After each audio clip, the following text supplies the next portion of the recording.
એક તરફ મુમતાઝ પટેલે છોટુ વસાવા જોડે બેઠકની, બીજી તરફ ફૈઝલ પટેલ હું તો લડીશ પોસ્ટર રાજકીય ગરમાવો ઊભો કર્યો હતો. વાલિયા ચોકડી પાસે લાગેલા પોસ્ટર બાબતે ફૈઝલ પટેલનો સંપર્ક કરતા મોબાઈલ સ્વિચ ઓફ આવ્યો હતો. જ્યારે મુમતાઝ પટેલ પોસ્ટર બાબતે ટિપ્પણી કરવાનું ટાળીને વીટીપી અને કોંગ્રેસ આદિવાસી પ્રશ્ને એકજૂથ થઈ ચૂંટણી લડવા સહમત થયાની ટ્વીટ કરી રાજકીય માહોલ ગરમાવ્યો હતો. અંકલેશ્વર શહેરમાં સ્વર્ગસ્થ અહેમદ પટેલના પુત્ર ફૈઝલ પટેલના હું તો લડીશના પોસ્ટર લાગતા રાજકીય માહોલ ગરમાયો છે. આ પોસ્ટરમાં માત્ર ફૈઝલ પટેલ અને તેના પિતા સ્વર્ગસ્થ અહેમદ પટેલનો જ ફોટો હોય રાજકીય ચર્ચાઓ તેજ બની છે. પોસ્ટરમાં કોંગ્રેસનો સિમ્બોલ પણ નથી, માત્ર વ્યક્તિગત પોસ્ટર હોય તે દેખાઈ રહ્યું છે. જે પોસ્ટર જોતા જ સવારથી રાજકીય ગતિવિધિ તેજ બનતા ચર્ચાનો મુદ્દો બન્યો હતો. એક તરફ કોંગ્રેસ પાર્ટી દ્વારા ઇન્ડિયા નામનું ગઠબંધન કરીને આગામી લોકસભાની ચૂંટણીઓ લડવાનું નક્કી કરાયું છે.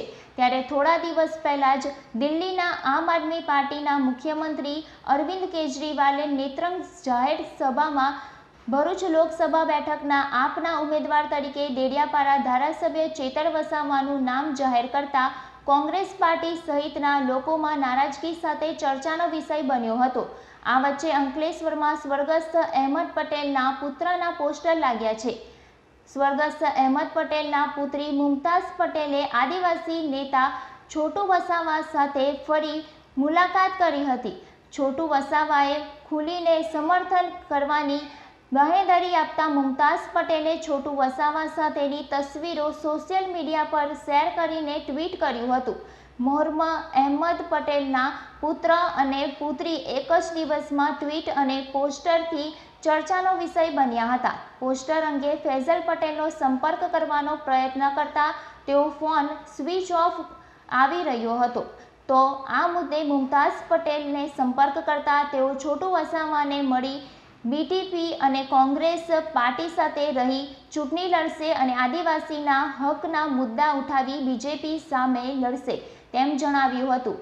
જ્યારે ભાઈના લાગેલા પોસ્ટર બાબતે સવાલ કરતા આ મુદ્દે કંઈ પણ કહેવાનો ઇનકાર કર્યો હતો.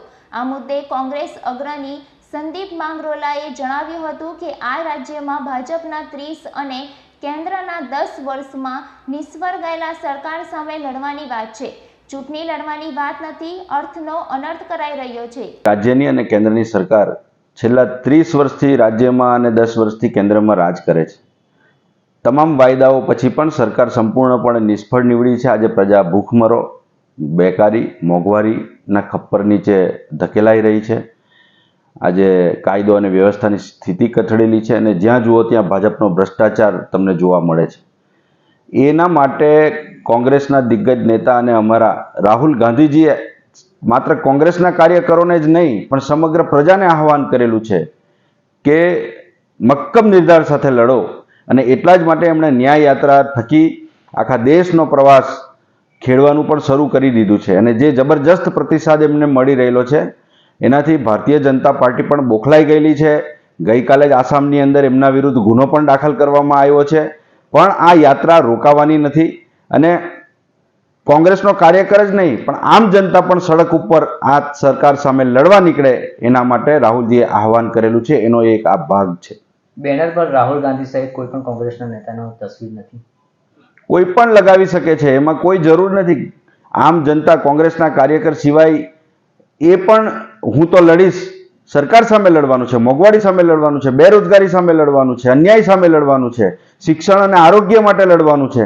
અને એ લડવા માટે તમામ પ્રજાજનોને એમણે આહવાન કરેલું છે. એના માટે કોઈ બેનરની જરૂર નથી, કોઈ પ્લેટફોર્મની જરૂર નથી, કોઈ સિમ્બોલની જરૂર નથી. લોકસભા ચૂંટણી લડવાની પણ વાત હોઈ શકે આમાં, એ સંદેશ પણ છુપાયેલો હોઈ શકે. જુઓ, લોકસભા ચૂંટણી લડવાનો કોઈ પ્રશ્ન ઉપસ્થિત થતો નથી, કારણ કે આ નિર્ણય એ કોંગ્રેસના હાઈકમાન્ડનો નિર્ણય છે અને કોંગ્રેસની જે 2024ની જે લોકસભાની ચૂંટણી છે એના માટેની જે નીતિ નક્કી કરેલી છે એ મુજબ હાઈકમાન્ડના આદેશ મુજબ નીચેથી સંગઠન જે મજબૂત કેન્ડિડેટ હશે, જે પ્રજાને પ્રિય હશે, પ્રજાના કામો માટે લડતો હશે એવા નામો પેનલ બનાવી અને મોકલવાના છે. સ્વયં કોઈ દાવો પેશ કરવાનો પ્રશ્ન ઉપસ્થિત થતો જ નથી. અને હું નથી માનતો કે હું તો લડીશ એનો અર્થ તમે લોકસભાની ચૂંટણી સાથે જોડી શકો. હિંમતભાઈને CR પાટીલને જે મળેલા છે તેની વિશે શું કહેવું તમારે?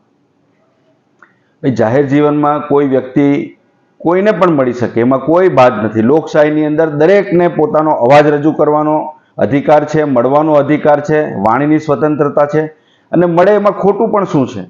પ્રજાના હિત માટે ગમે ત્યાં જઈને ગમે તે રજૂઆત કરી શકે છે, મળી શકે છે, એમાં કંઈ ખોટું નથી.